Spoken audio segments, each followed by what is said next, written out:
Alô Brasil, alô Planeta Terra, boa noite. Nessa quinta-feira, dia 11 de julho de 2024, começando esse Jogando Conversa Dentro, esperando entrar o pessoal aqui, e com um tema que eu estava desenvolvendo já desde anteontem na minha roda de cura de alinhamento energético, que é o medo. O medo, né? A gente falar um pouquinho do medo. E eu estava falando na terça-feira, eu vou me repetir aqui porque muita gente não estava e eu acho que são reflexões bacanas da gente ter. Na cultura hindu, na filosofia hindu, que é uma filosofia que eu tenho bastante intimidade, se considera que no centro do ser, no mais atávico, no mais ancestral, no mais primordial do ser humano, no centro da alma, vamos chamar assim, né? Existe a informação de que nós fomos fabricados, né? Seja lá como a gente foi fabricado e por quem, né? Mas que nós somos perfeitos, prontos, completos, né? Até na Bíblia fala que Deus nos fez a nossa imagem e semelhança, né? Só que a gente não sabe.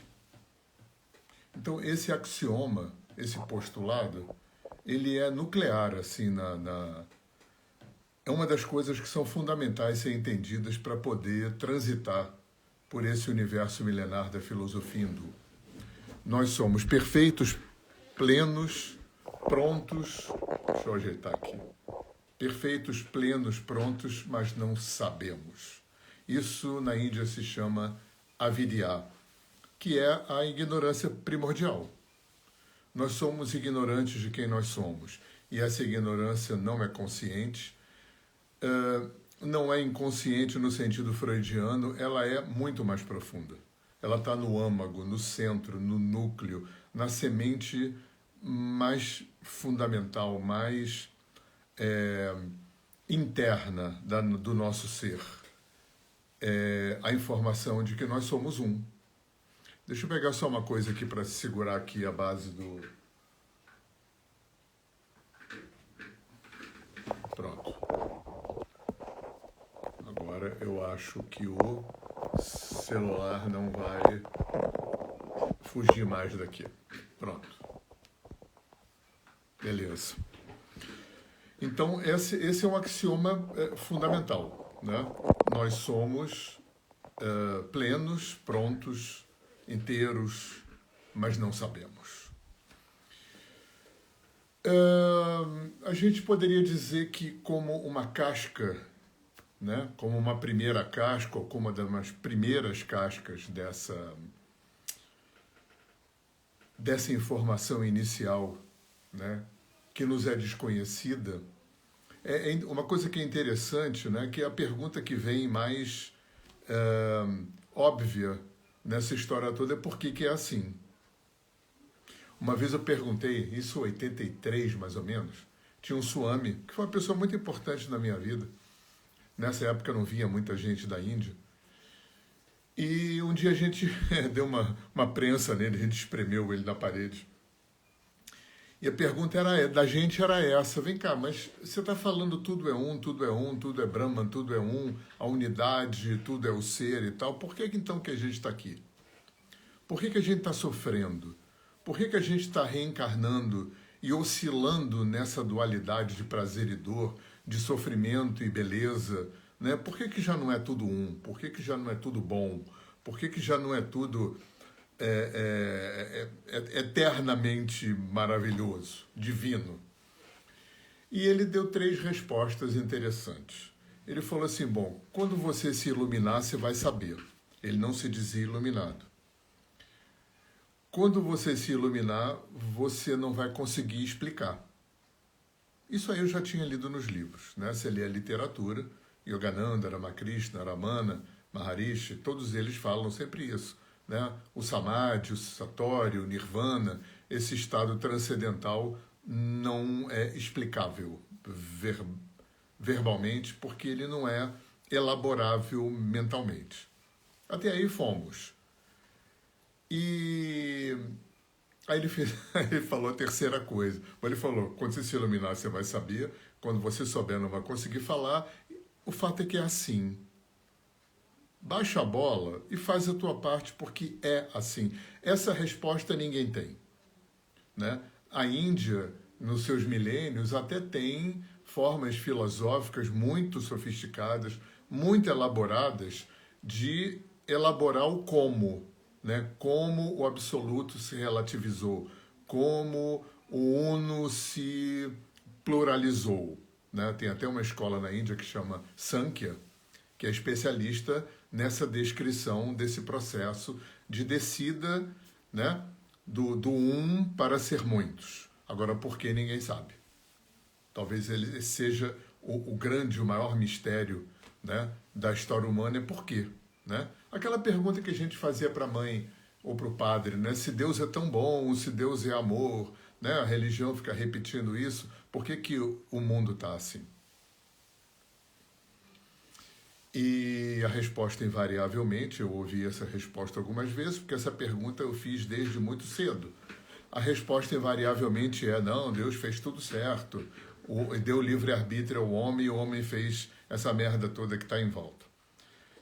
E aí, a minha reflexão era o seguinte: eu cheguei a encher o saco de padre e pastor com essa reflexão, que não tem resposta. Aliás, tinha uma resposta que não respondia nada.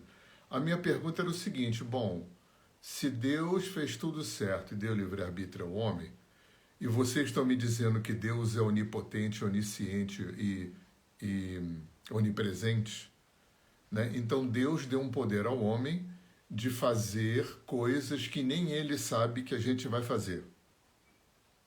Então ele não é onisciente. Se Deus é onisciente, então Deus já sabia tudo que eu ia fazer desde sempre. Né? É como se a cada feto, embrião que se instala no ventre de uma mulher, Deus corta um pedacinho dele, cola no embrião e fala: esse vai para o inferno, esse vai para o céu, esse vai para o inferno, esse vai para o céu. Fica essas duas possibilidades, né? Ou bem, Deus me deu um poder de fazer alguma coisa que nem eu sei, que nem ele sabe que eu vou fazer, então ele não é onisciente. Isso teologicamente é um absurdo. Ou é um jogo de cartas marcadas, que é mais absurdo ainda. Então, o que eu acho que o Oriente veio me sanar foi outras possibilidades de adentrar nessa questão. Né?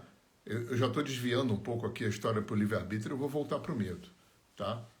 Talvez, isso eu aprendi não só com o Oriente como com os índios, essa ideia de teia, né, de que toda criação é um ser só, de que toda criação é uma grande teia inteligente, consciente, interdependente, interrelacionada, interagente, e aí então a gente já não tem um livre-arbítrio com esse nível de liberdade, autonomia e independência como ensinaram para a gente ou como a gente pensou que era. Né? Então o meu livre-arbítrio provavelmente está profundamente interligado com absolutamente tudo. Né? Com a porta daquele armário que está aqui atrás, com todos vocês que estão me assistindo e com mais com todos que não estão me assistindo e com todos os armários do universo e com tudo. Eu me lembro uma vez, eu estava vendo um programa na Discovery, eu acho, ou National Geographic, eu acho que era sobre a Austrália. Não tinha nada a ver com esse assunto, mas tem uma cena que eu nunca esqueci. Tinha uma teia de aranha, que era a maior teia de aranha do mundo.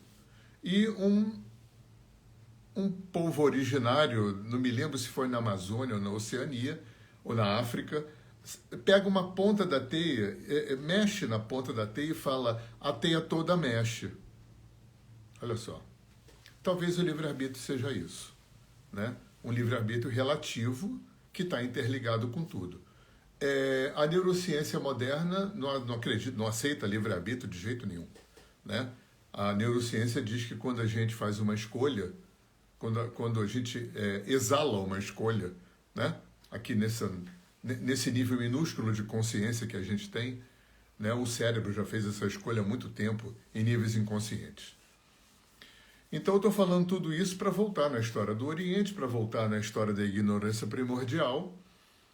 E com essa ignorância primordial que a gente não sabe por que está ali e ninguém sabe dizer o porquê,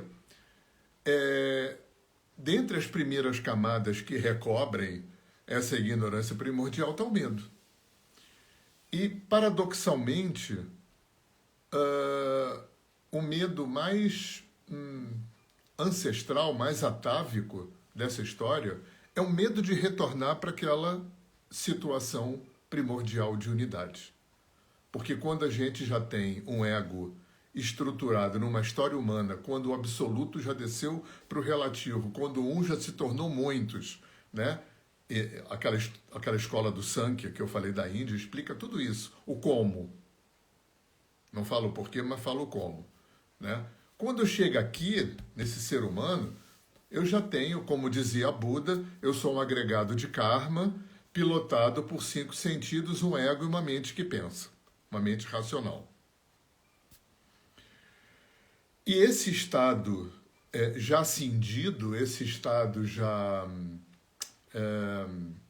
dualizado, né, relativizado, ele é muito fomentado, talvez o maior fomentador desse estado, é o medo de se fundir, eu vou chamar desse jeito, o medo de se misturar, o medo de se reintegrar de novo na unidade primordial e perder o ego.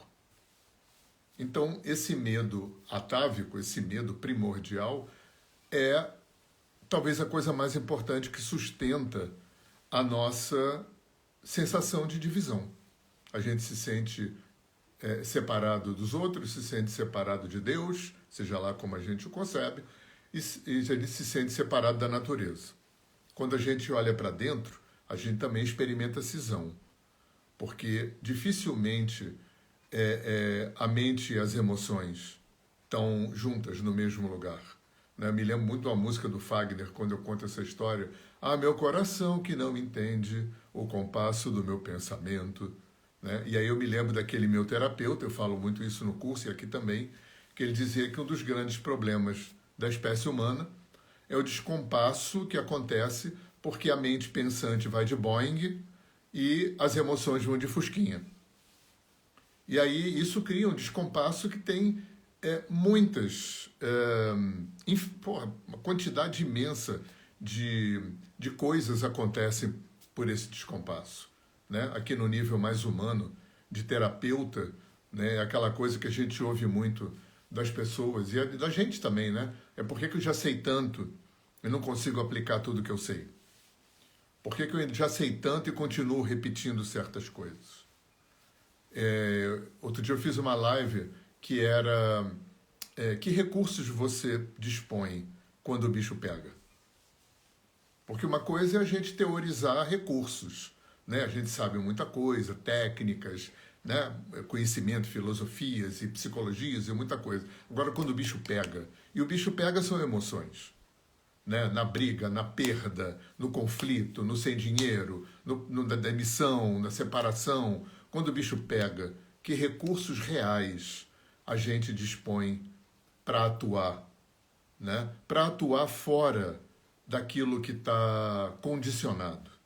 Né? Que é essa coisa burra da nossa cultura ocidental, de pecado, culpa, conflito, ter razão. Né? Que recurso real, inteligente. Inteligente emocionalmente, inteligente psiquicamente a gente usa. Que recurso a gente tem? Uma outra forma de olhar para isso, já fiz uma live sobre isso também, é como é que é você em casa.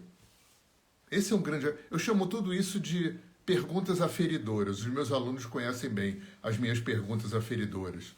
Eu, ao longo da minha vida, fui recolhendo perguntas que eu aprendi, ou que eu li, ou que eu aprendi em curso, que me falaram, ou que eu intuí, ou que eu recebi em meditação, ou, enfim, não importa, né? O que eu inventei. Eu tenho um corolário de perguntas que são perguntas que me ajudam a aferir. Né? Esse como é que você é em casa, para um terapeuta, é fundamental. Né? Que recursos você dispõe quando o bicho pega. Então, voltando para o medo, o medo primordial, né, que está lá cobrindo a semente da informação de que nós somos um, é o medo de retornar a esse um, que é o que fica mediando o estado absoluto para o estado relativo, o estado um para o estado múltiplo. Tipo como alguém que fala assim, olha só, não volta para o um não, que você vai perder a festa aqui do muitos. Né? Não volta para o um não, que você vai perder a sua individualidade, que você vai perder, né, essa fantasia de ter essa autonomia, né, que o ego faz a gente pensar que a gente tem. Depois, em camadas mais periféricas a essa, a gente tem o medo da morte, que também é um medo de dissolução. Não é tão visceral, não é tão transcendental quanto aquele medo lá que eu falei primeiro, né, com medo da dissolução do ego no todo, do múltiplo no um, mas é o medo da dissolução do corpo, da vida, né? Então, o medo de morrer é um medo fundamental na nossa história. E daí vão dimanando, né, afluentes de emoções. Dentro desse olhar hindu, se considera que todas as emoções que provocam sofrimento têm como sua espinha dorsal o medo, né? Que começa lá no medo da dissolução do ego, vem para o medo da morte, e aí vai multiplicando em estilos de medos. Né? Aí tem muito medo, né? Aí tem medo de um monte de coisa. Tem uma coisa interessante, né, que eu vi, eu li, eu aprendi em algum lugar que eu acho muito bacana. Dificilmente por trás de uma raiva não mora uma tristeza. Dificilmente por trás de uma tristeza não mora uma raiva. É claro que eu estou generalizando. E atrás desse jogo, eu fiz até uma música sobre isso. Atrás desse jogo, né, atrás do medo, desse binômio raiva e tristeza, tem um medo fomentando a raiva e a tristeza. Na verdade, tem um medo fomentando tudo. Né? Quando Freud fala dessas... Não sei exatamente se é pulsão, que é o termo técnico correto para isso, mas que é a busca do prazer e a evitação da dor. A evitação da dor é por medo, a busca do prazer também. Uma coisa que eu acho muito interessante nessa gênese do medo, quando a gente especula sobre o medo, é o fato de que o sofrimento é inerente. Né? Tanto que Buda falava, quando eu não tenho, eu sofro porque não tenho, quando eu tenho, eu sofro porque vou perder. Então a gente sofre ao nascer, por mais humanizado, Le Boyer e que seja o parto, né? Sempre tem um desconforto, né? Sempre tem um sofrimento. A gente fala em sofrimento, só pensa em tragédia, né? Não, sofrimento, né? Um preguinho no sapato é um sofrimento. Qualquer pequeno desconforto é um sofrimento, né? E a gente sofre ao morrer. Aí mesmo que a gente morra dormindo, né? Envelhecer gera sofrimento, porque gera um declínio físico, gera doenças, desconfortos, mais ou menos, mas gera. E a gente vai passar a vida inteira entre o sofrimento de nascer e o de morrer, nessa sinuosidade de prazer e dor, sombra e luz, bem e mal, certo e errado, bom e ruim, virtude e defeito, e por aí vai. Porque é um mundo de dualidade. É um nível de realidade, de relatividade. Então, o sofrimento está sempre presente. É inerente. É a coisa mais inerente da vida. Por isso que Buda, para mim, Buda foi o cara que mais conheceu o psiquismo humano, a mente humana. Né? No meu delírio aqui teológico, eu acho que Buda veio preparar a mente, o psiquismo do homem, e Jesus veio preparar o coração, o emocional do homem. Por isso que eu acho que Buda veio antes, né, para preparar o psiquismo, né, para receber esse input de inteligência emocional que Jesus pretendeu trazer e parece que foi pouco aprendido.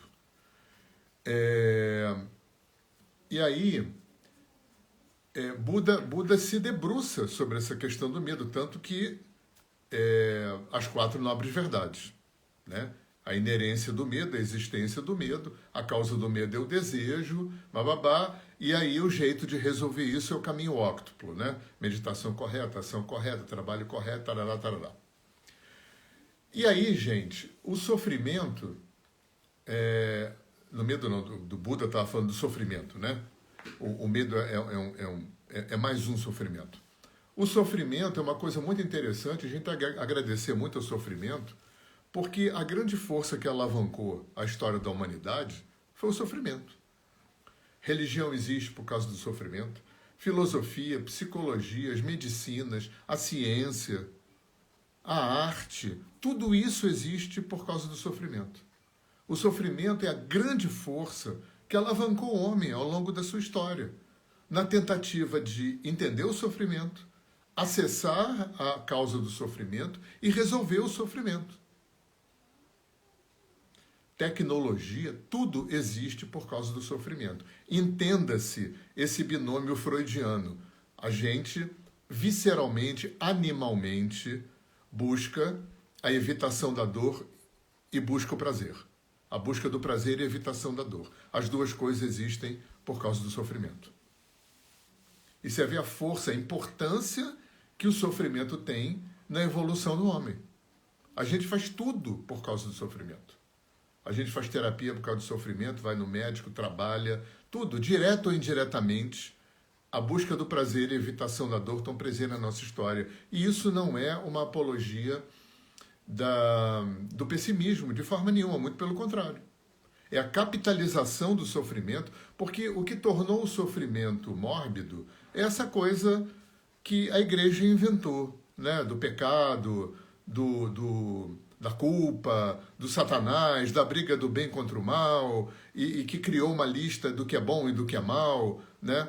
E criou essa demonização do sofrimento, como se sofrimento fosse um castigo, como se sofrimento demandasse de culpa, como se sofrimento demandasse do mal, né?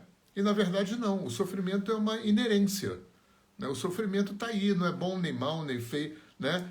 O sofrimento não é bom ou mal, o sofrimento é confortável ou desconfortável, né? O sofrimento provoca dor ou não provoca dor, né? É como dizia o Carlos Drummond de Andrade, a dor é inevitável, mas o sofrimento é opcional. Sofrimento no sentido da romantização, da perpetuação, né? Do sofrimento ocêntrico. Eu não estou fazendo apologia do sofrimento ocêntrico. Eu estou fazendo apologia do sofrimento inerente como um grande, talvez o maior impulsionador da história humana, da evolução humana. O medo vai ter um espaço nisso tudo. Você vê que o medo é muito mais importante que a tristeza e que a raiva. Porque a tristeza trava. A tristeza atola, tanto que no Ayurveda, né, a gente tem a tristeza como uma expressão de kapha dosha, que é água com terra, água com terra da lama. Pitta dosha é o fogo, né, que é desequilibrado da raiva. É muito melhor ter raiva do que ter tristeza, pelo menos raiva te dá movimento, mas raiva consome. E o medo vai estar sempre como um condutor dessa raiva e dessa tristeza, fazendo esse trio, medo, raiva, tristeza, né, que talvez seja o tripé, da onde depois outros muitos sofrimentos se especializam, né? Baixa autoestima, menos-valia, ansiedade, insegurança, e por aí vai, né? Então a gente tem o medo como centro, né? Depois abre mais duas pernas, que é a tristeza e a raiva, e se constrói uma árvore de sofrimento, né? De emoções ruins. É claro que se a gente fala em relatividade, em dualidade, a gente fala de polaridade, e as emoções todas têm duas polaridades, né? Então a gente tem...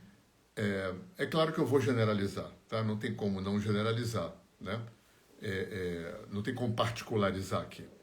Então, de um lado a gente tem tristeza, do outro lado a gente tem alegria, contentamento, felicidade. Daqui a pouco eu falo de felicidade.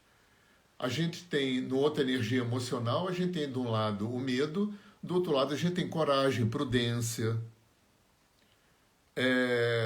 A gente tem outra energia emocional. De um lado tem a raiva, do outro lado tem o poder de construção, o foco, a disciplina, a determinação, a objetividade. São dois polos da mesma energia emocional.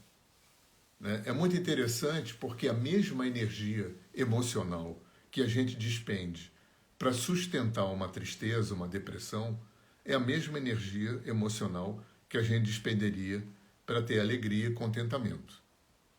Só que ninguém é deprimido porque quer. Né? Ninguém fica triste porque quer. A gente tem um psiquismo cuja maior parte é inconsciente, e nesse inconsciente a festa da sombra acontece. Né? Então, ninguém sofre porque quer. Né? Esse sofrimento inerente que faz parte constituinte de nós e de toda a criação, né? Porque quando uma estrela explode, é uma forma de sofrimento aplicada ao mundo mineral, ao mundo galáctico, né? Quando um buraco negro suga uma estrela, enfim, né? A destruição está presente no universo como um componente. Tanto que na Índia você tem um arquétipo para isso tudo que é Shiva. Né? Shiva é esse grande arquétipo que vai gerenciar tudo isso que a gente chama de sofrimento. Vai gerenciar o sofrimento, medo, raiva, angústia, todo o sofrimento que o ser humano experimenta. Shiva vai gerenciar a morte, decomposição dos corpos, o processo de doença e cura, o processo das reencarnações, o processo da destruição material de qualquer coisa, né? Desde do subatômico até as grandes galáxias, até todo o universo. Então Shiva é esse arquétipo, né? Do sofrimento, da dor, né? Isso não tem nada a ver com bem e com mal. Quem inventou que isso tem a ver com bem e com mal é a religião vigente da nossa cultura. Isso tem a ver com sombra e luz. Isso tem a ver com sutil e denso, que é muito diferente de bem e mal. E quando a gente passa a olhar assim, isso dá uma visão, né? Deveria dar uma visão, inclusive da gente. Né? Ao olhar para dentro, a gente poder olhar desse jeito. Né? Não tem bem e mal. Tem equilíbrio e desequilíbrio. Tem sombra e luz. Tem sutil e denso. Isso não tem nada a ver com bom, com bem e mal, com errado e certo. Essa separação, né? Algumas separações que eu acho muito emblemáticas, né? Importantes da gente fazer, né? Separar religião de espiritualidade é importante para mim, né? Uma separação que foi importante para mim, que eu aprendi no Ayurveda, foi separar desequilibrado de errado. Eu falo muito isso nos meus cursos e eu provoco um mal-estar muito grande de gente muito jovem, né? Galera, eu ontem, né? Galera espiritualista, natureba, né? Ecologista, né? Se incomoda muito quando eu falo que o mundo está profundamente desequilibrado. Né? Eu acho que nunca o planeta passou por uma quantidade, né? Em quantidade mesmo, né? Porque eu acho que talvez o planeta nunca tenha tido tanta gente como agora. E a gente vê um declínio de qualidade ambiental, relacional, espiritual, nananana. Agora, nada disso está errado. Porque uma coisa está desequilibrada, outra coisa está errada. Se a gente entra na perspectiva do está errado, a gente começa a brincar de Deus. Né? Quem é a gente para saber se está errado? Né? A gente achar que o que está acontecendo aqui está errado é porque a gente ainda está operando na lista de bem e mal que a igreja inventou. Sacou? A gente não conhece nada. A gente não sabe das injunções holográficas, multidimensionais, kármicas, que gerenciam esse grande organismo cósmico. A gente não sabe nada. Nada. Então, está desequilibrado profundamente. E provavelmente está desequilibrado, eu acho que por duas razões que fazem uma causa e efeito simultânea. Né? O mundo está assim porque a gente dentro está assim. Oi, Grazi, vai ficar gravada assim. Vai ficar gravada aqui no Instagram, vai ficar gravada na minha página de vídeo no YouTube e vai como podcast para o meu Spotify. Amanhã. E eu esqueci o que eu estava falando. Meus alunos conhecem os meus brancos, mas eu chego lá. Pois é, me deu um brancão aqui, branco da madrugada. Eu estava falando... me lembra aí, gente, alguém aí. Eu fui responder. É por isso que o meu TDAH, eu falo, não presta atenção no que estão escrevendo ali embaixo, que eu não consigo subir escada e chupar picolé ao mesmo tempo. Né? Toda vez que eu vou olhar o que estão me perguntando, eu esqueço o que eu estava falando. Não, tudo bem, Graça, tranquilo.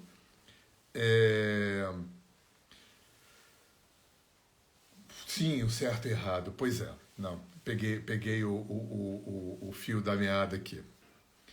Então, eu acho que uma coisa importante, sim, do mundo está desequilibrado. Eu não sou espírita, mas eu acho que o Kardec tem um conceito que eu não gosto nem do nome, que é planeta de expiação. Detesto esse nome. Mas o conceito é legal. Sabe o que o conceito me bate? É que a gente está no lugar perfeito. A gente está no lugar perfeito. Agora eu lembrei exatamente o que eu estava falando. O mundo que a gente está vivendo é um reflexo. É uma construção de todos nós. E, ao mesmo tempo, né, esse mundo, que é uma construção de todos nós, ele retorna para a gente como efeito e como exercício. É uma coisa assim. É uma mão dupla. Nós produzimos qualitativamente e quantitativamente o mundo que a gente está vivendo, e esse somatório, né, experiencial, qualitativo e quantitativo, é devolvido para a gente como exercício. Por isso tem aquela premissa, né, que o único jeito de mudar o fora é mudando dentro. Não tem outro jeito. E a gente gasta uma energia imensa. Quem de nós não gastou na vida, né, energia tentando mudar pai, mãe, filho, cônjuge, patrão, empregado, amigo, com 100% de chance de não funcionar? Quantos foras a gente tenta mudar, mudando de trabalho, mudando de casamento, mudando de lugar para morar, esperando que melhore dentro, com 100% de chance de não resolver? Então, essa chave é muito oriental também. O único jeito de mudar o fora é mudando dentro. E aí a gente pode inferir, dentro dessa premissa de que uma coisa está errada, outra coisa está desequilibrada. Esquece o está errado, porque nessa seara a gente não tem a mais minúscula capacidade de avaliar, né? Está desequilibrado. E estar desequilibrado produz sofrimento. É que é muito tentador imputar ao sofrimento uma demonização, que o sofrimento é ruim, o sofrimento está errado. Não, o sofrimento provoca sofrimento. Isso é muito diferente de sofrimento estar errado. Tá? Eu acho que essa distinção vai dissolvendo na gente essa coisa da lavagem cerebral que a gente vem recebendo, da culpa, do pecado, né, do demônio, do maniqueísmo de bem e mal, de certo e errado, de pecado e virtude. Porque a gente ainda opera emocionalmente no mundo assim. A gente opera internamente assim. Olha a roubada que botaram a gente. Então, eu me lembro, aquele Swami, aquele monge que eu falei antes do Iluminado, não sei se foi na mesma palestra ou numa outra palestra, ele teve no Brasil em 83, ficou um tempo aqui. Ele um dia virou, imagina, eu tinha 20 e poucos anos, né? Estava em plena onda que estava entrando no Brasil, toda essa informação espiritualista, oriente, ecologia, alimentação natural, terapias, meditação, yoga, isso tudo começando aqui no Brasil. a gente querendo se iluminar ontem, fazendo todo aquele movimento, morando na roça, meditando, fazendo tudo muito legal. E chega aquele indiano e um dia fala pra gente assim, no meio do contexto de um papo que eu não me lembro qual foi, ele vira e fala assim, se Deus fizesse um milagre, nesse momento e transformasse tudo aqui num paraíso, a gente transformava no inferno rapidinho.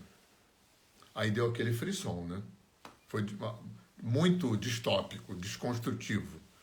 Quando a gente está se recuperando, ele vem e fala, eu nunca vou esquecer isso, porque isso foi assim um machado assim na minha cabeça. Ele fala assim, nós não temos capacidade, olha só, nós não temos capacidade de viver no mundo que a gente sonha. Nós não temos capacidade de viver no mundo que a gente sonha.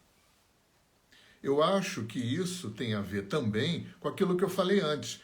Os pensamentos, a mente vai de Boeing, as emoções vão de bicicleta.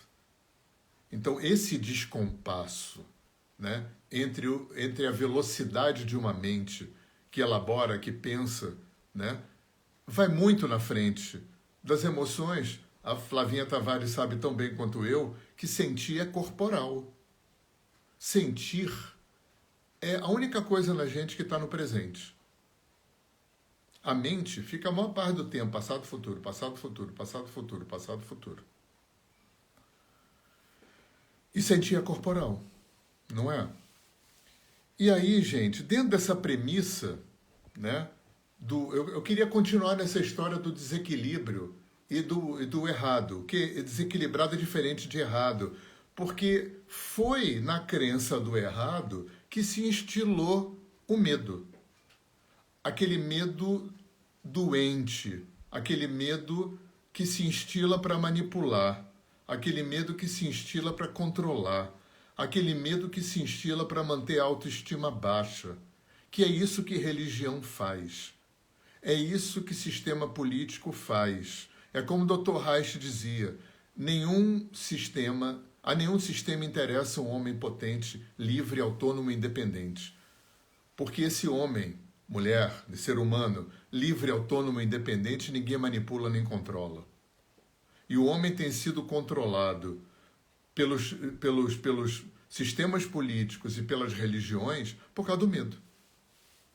Repara uma coisa assim, só en passant, como ditadura e principalmente ditaduras e religião, e principalmente quando as duas coisas juntam, a primeira coisa que se demoniza é dinheiro e sexo. É claro que com essa teologia da prosperidade, da dominação, que vem do mundo evangélico norte-americano e está contaminando, né, o Brasil, aí dinheiro já não é tão demonizado assim, né? Mas via de regra, sempre se demonizou dinheiro e sexo. Porque se eu demonizo dinheiro e sexo, eu demonizo libido. Se eu desqualifico dinheiro e sexo, eu desqualifico libido. E quando eu desqualifico o libido, quando eu diminuo a libido, quando eu reprimo a libido, eu tiro liberdade, independência e autonomia do ser humano, e esse ser humano fica facilmente dominável e controlável. E o medo está costurando tudo isso. Medo do inferno, medo, dependendo do sistema político, pode ser medo dos ricos ou medo da pobreza. Né? Medo. Dr. Reich falava muito da simpaticotonia crônica, né? O sistema nervoso simpático. Eu vou falar de um jeito bem genérico, tá? O sistema nervoso ele é dividido funcionalmente simpático e parasimpático. O parasimpático gerencia tudo que esfria, tudo que relaxa, tudo que dá prazer, endorfina, serotonina. É muito mais complexo, tá? E o simpático gerencia tudo que esquenta, tudo que acelera, né? Adrenalina, cortisol, noradrenalina, né? E o estresse, o medo é gerenciado justamente pelas glândulas suprarrenais. Eu falei isso, eu acho que na terça-feira. Sim, claro, eu estava falando de medo na roda de cura. Hoje é uma continuação. Resposta de luta e fuga. Tanto para uma situação boa quanto para uma ruim. De repente você vai ser assaltado. Ou você está jogando uma final de campeonato. Ou você está em algum lugar socializante, né, a fim de alguém vai dar aquele bote, aquela conquistada. O que o corpo faz? Se prepara para lutar ou para fugir. Né? As suprarrenais secretam adrenalina, noradrenalina, cortisol no sangue, aumenta a frequência cardíaca, a frequência respiratória, o sangue vai para dentro do músculo, você fica meio de frio, né? Preparando para lutar ou para fugir. Quando acaba o episódio, você é assaltado ou não é, você termina o jogo, ou você conquista a pessoa ou não, acabou, deveria voltar para uma situação orgânica normal, né? Essa efusão endócrina. Só que a gente vive, exatamente, Flavinha, nosso cérebro reptiliano tem ação. Só que a gente vive um tempo, né? As pessoas principalmente que vivem nas grandes cidades aqui no século XXI, que a atmosfera, além de oxigênio e hidrogênio, nitrogênio, também tem medo. Se você for listar, a gente lista uma quantidade gigante de medo, né? Medo de ser assaltado, medo de perder o emprego, medo de roubarem objetos materiais, medo do futuro dos filhos, medo do presente dos filhos, medo. Como dizia a música do Belchior, medo. E esse medo faz com que a resposta de luta e fuga fique constante no nosso sistema. Aí a medicina vai falar de fase de alarme, né? Que é quando a gente quando a gente tem insônia, gastrite, enxaqueca, impotência, né? Depressão, angústia. E a fase de falência, que é quando a gente... Legal a medicina falar que faz, né? Que faz um câncer, que faz um AVC, que faz um infarto. Medo. Né? Olha o medo aí, novamente, ainda junto, né, da história. E o medo, a gente não pode esquecer, a gente está falando do medo como dominação, do medo como limitação, do medo como adoecedor, mas a gente olha quando vai atravessar na rua por causa do medo. Né? Então, o medo é como o sofrimento. O medo caminha junto com o sofrimento ao longo da história da humanidade, promovendo a evolução da espécie. Também.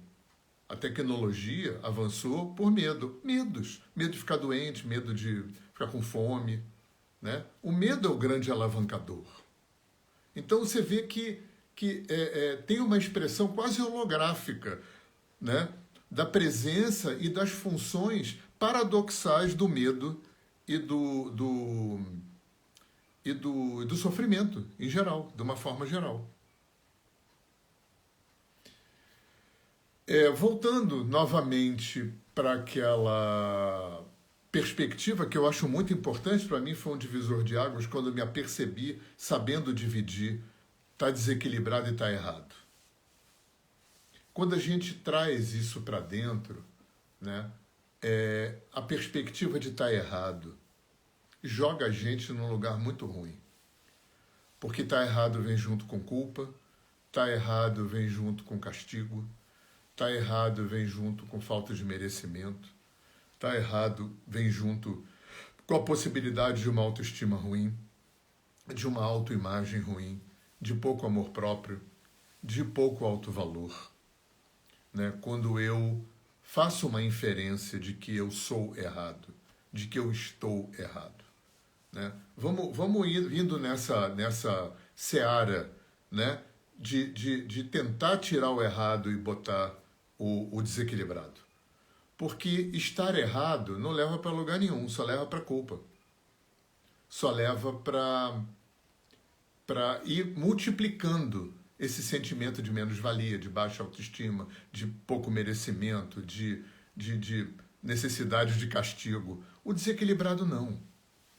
O estar desequilibrado deveria, né, alavancar para buscar o equilíbrio. E como é que eu busco o equilíbrio no mundo humano? Me trabalhando, né? Terapia, meditação, filosofia, arte, medicinas, né? Espiritualidade. Tudo isso são jeitos que o homem criou. Você vê que desde sempre a humanidade, desde sempre, a humanidade criou formas de medicina, de psicologias, terapias, de filosofias, de religiões, de espiritualidade, todas. Claro, cada uma dentro do seu desenho antropológico, sociológico, cultural, histórico, blá, blá, blá, aquela coisa toda. Mas todas, porque o sofrimento é inerente. O homem sofre desde que ele era a ameba primordial. E o medo está presente desde que era a ameba primordial. Então, olha a importância que essas forças têm. Né? A importância da gente não é ser complacente com o sofrimento e com o medo. Não é. Não é. Complacência é péssimo. Complacência é passar a mão na cabeça, conformismo, essa coisa toda. Não é ser complacente, é ser inteligente. É dar função, é se apropriar de um olhar funcional. Se está desequilibrado, né? Se o desequilíbrio me induz ao erro... Quando eu vou falar erro agora, eu estou falando do convencionado, tá? Tem um convencionado, tem o legal e o ilegal, né? Tem a falta de educação e educação, tem o ético e o antiético, tem o moral e o imoral, tem convenções. Então, o certo e errado fica muito atrelado a essas convenções. Foi como a igreja fez a lista do bem e do mal, né? O certo e errado. Então, se o meu desequilíbrio, né, me bota atravessado nesse protocolo de comportamento, né, é porque tem um desequilíbrio no meu protocolo de comportamento comigo. Não é verdade? Então, exatamente, Flávia, os equilibristas, né? Flexibilidade é fundamental, né? Flexibilidade, amorosidade, compaixão. Compaixão é uma palavra interessante porque muita gente ouve compaixão como se fosse pena ou complacência, né? A compaixão não é pena nem a complacência, né? Para mim, a compaixão é uma aceitação amorosa e madura daquilo que é. Uma aceitação amorosa e madura daquilo que é. Então, eu acho que a compaixão, nesse sentido, ela é uma porta amorosa para o caminho para o reequilíbrio. Olha como isso está poluído daquele mal que tem a função de sujar, de dominar, de desqualificar, que é esse mal que, em geral, vem dos que querem dominar, seja na religião ou fora da religião. Então, isso está tudo muito engastalhado dentro da gente. Isso está tudo muito misturado e poluindo a forma como a gente lida com a gente, como a gente vive dentro da gente. E aí, desse jeito que a gente exala frequencialmente, vibratoriamente, psicologicamente, emocionalmente, com as nossas atitudes, né? Pensamentos, palavras e obras, né? O coletivo cria esse mundo. E esse mundo criado pelo coletivo, pelo interno do coletivo, fica promovendo exercício para o coletivo se reequilibrar. Nós precisamos externalizar o nosso desequilíbrio para poder olhar ele de fora e reconhecer os exercícios que esse desequilíbrio nos oferece. Só que não. Só que a gente não funciona assim. A gente ainda recebe os desequilíbrios produzidos pela gente e que retornam na forma de exercício, a gente ainda recebe como culpa de alguém, como azar, como acaso, como castigo de Deus, como castigo de alguém. Olha o aprendizado aí que a gente tem que olhar, ou que passar, né? Porque isso coloca, olhar desse jeito que eu estou sugerindo, coloca a responsabilidade do interno e do coletivo na mão da gente, e a gente não quer. Né? É mais fácil a gente culpar alguém. Então é culpa do governo, é culpa de Deus, é culpa de Satanás, é culpa dos nossos pais, é culpa dos nossos cônjuges, é culpa dos nossos patrões, dos nossos empregados, né? Do sistema, da religião, de alguém, é culpa de alguém, né? Aí não se autorresponsabiliza, Flavinha, exatamente. Vamos voltar para essa equação, né? Para essa equação. Porque é um movimento coletivo. É muito parecido, gente, com o Jung quando falava da construção do mito, né? Se o self é a expressão da unidade interna e totalmente inconsciente no homem, né? O que o coletivo faz? Externaliza esse interno do homem na forma dos deuses, para que o homem possa olhar de fora quem ele é, essencialmente. Você vê que as estruturas míticas são todas parecidas. Grega, nórdica, hindu, africana, muito parecido, né? Fica parecendo que tem uma vida humana, aí um casa com outro, e chifra não sei quem, e mata não sei quem, tem raiva, ciúme. É um furdúncio igual a casa né? Casa de gente. Só que os deuses são potências. Então a função do mito, do arquétipo, ao ser exalado de dentro do coletivo, era para ser espelho. Era para que o coletivo olhasse e falasse assim, olha quem a gente é. E o que a gente fez do mito? A gente fez religião. A gente fez idolatria. A gente antropomorfizou essas potências que, antes de mais nada, são internas. A gente antropomorfizou, imputou a essas potências poder e a capacidade de resolver os nossos problemas e dar para a gente o que a gente precisa. A gente criou religião, que religião, na verdade, é uma forma elaborada de escambo, né? Eu me comporto como você me manda e aí eu vou ter um prêmio. Eu faço o que você me diz para fazer, aí eu vou ter um prêmio, né? É um escambo que torna o homem nada, independente, autônomo e livre. Nada. E o medo é o grande fomentador dessa coisa. Então, da mesma forma que o coletivo exala o mito, o coletivo exala a si mesmo na forma de N questões que a gente vive no planeta. A qualidade da política, a qualidade da economia, as guerras, né? a qualidade da ambiental, a qualidade ética e moral, a qualidade afetiva, relacional, tudo, 100% de tudo que a gente vive é um somatório do que a gente exala. Da mesma forma que a função do mito deveria ser espelho, ser um sinalizador, olha quem você é. Da mesma forma, o que a gente vive é resultante de quem a gente é. E essa resultante do fruto da atividade humana no planeta é a grande fornecedora de exercício para a gente poder fazer esse equilíbrio interno, para a gente poder mudar a qualidade do que a gente exala e mudar a qualidade do fora. Olha que lindo. É lindo isso. Quem quer que seja Deus bolou muito bem. Talvez o livre-arbítrio passe por aí. Só que a gente não tem essa compreensão de causa e efeito com essa sofisticação. Foi eu que inventei isso não, gente. Eu estou aqui de papagaio, né?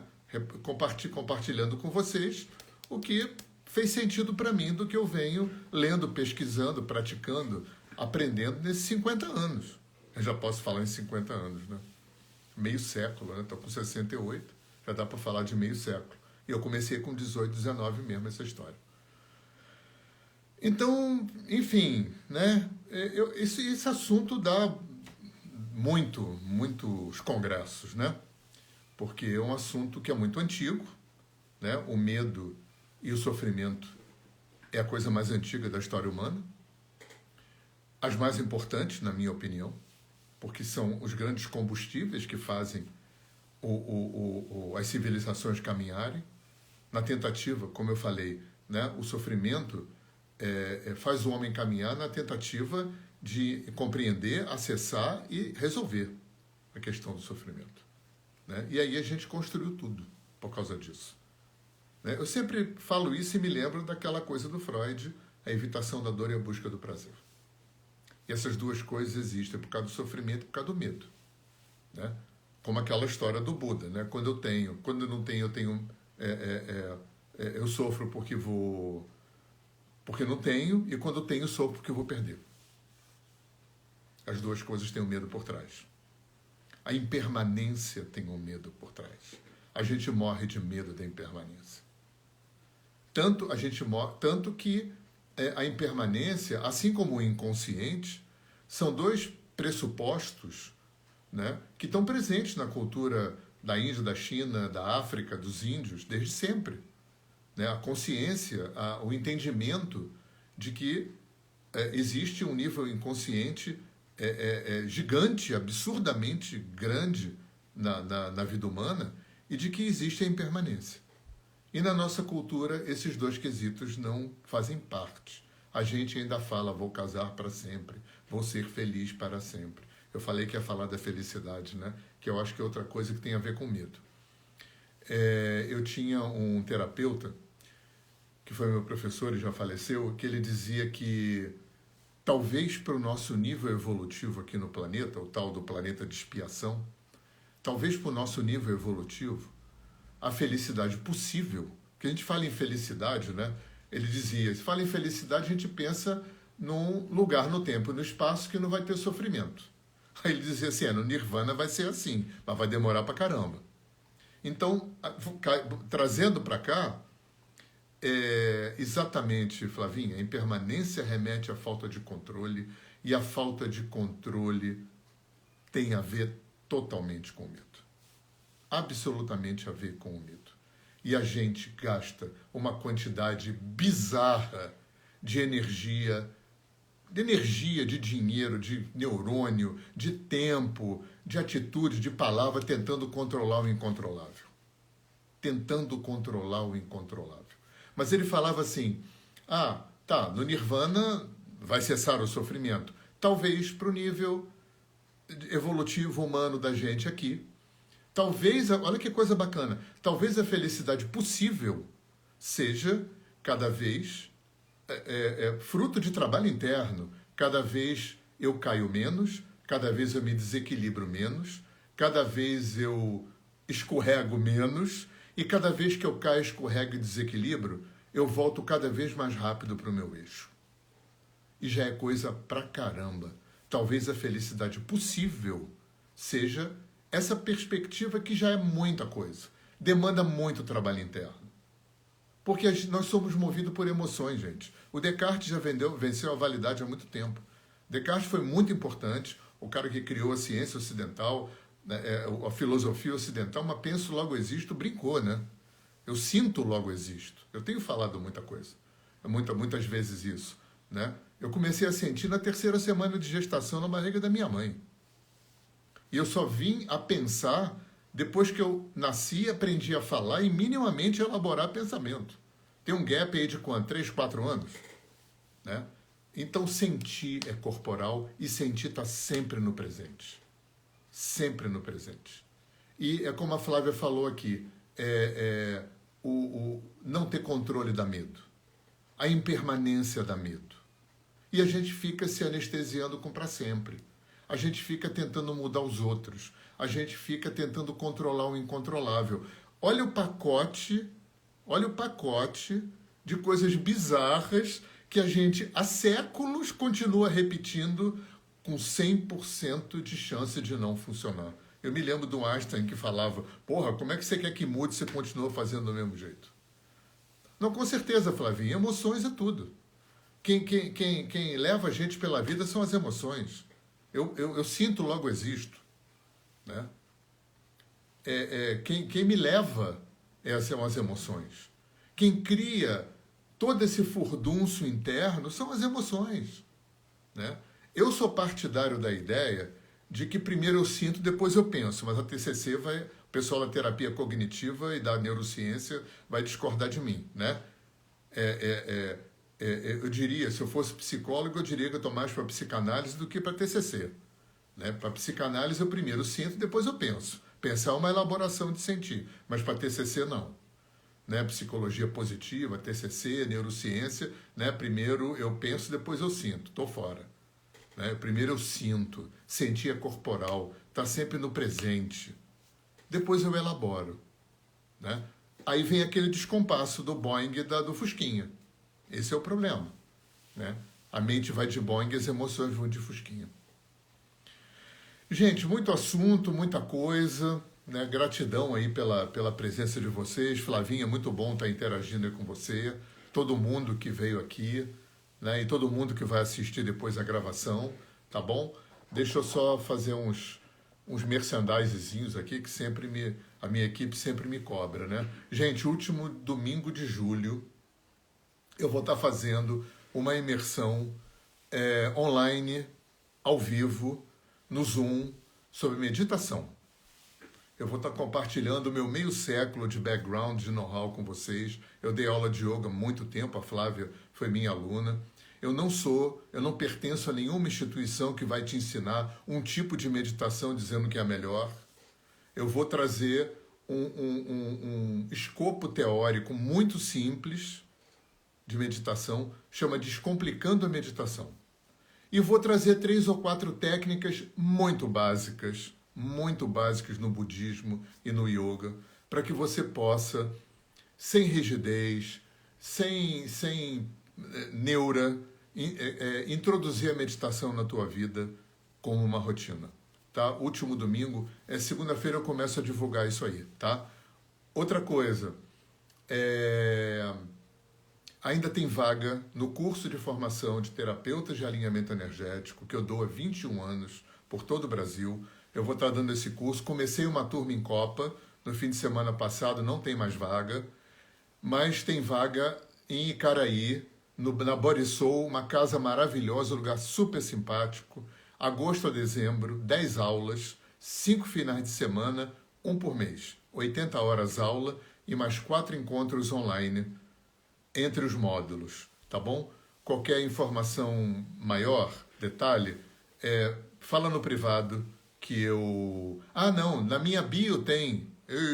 Na bio tem informação sobre o curso de Niterói. Tá bom, gente? Quem quiser os meus 3 e-books, eu sempre falo isso, eu tenho 3 e-books, estou distribuindo gratuitamente sempre, é só me pedir no privado que eu mando para você também, tá bom? E o que mais? É isso aí, beleza? Então, terça-feira, às 8 horas da noite, no meu Instagram, Roda de Cura de Alinhamento Energético, não é gravada, e o Jogando Conversa Dentro aqui, que toda quinta-feira às 8. Tá bom? Um beijo grande para vocês, bom final de semana, tamo juntos, abraço.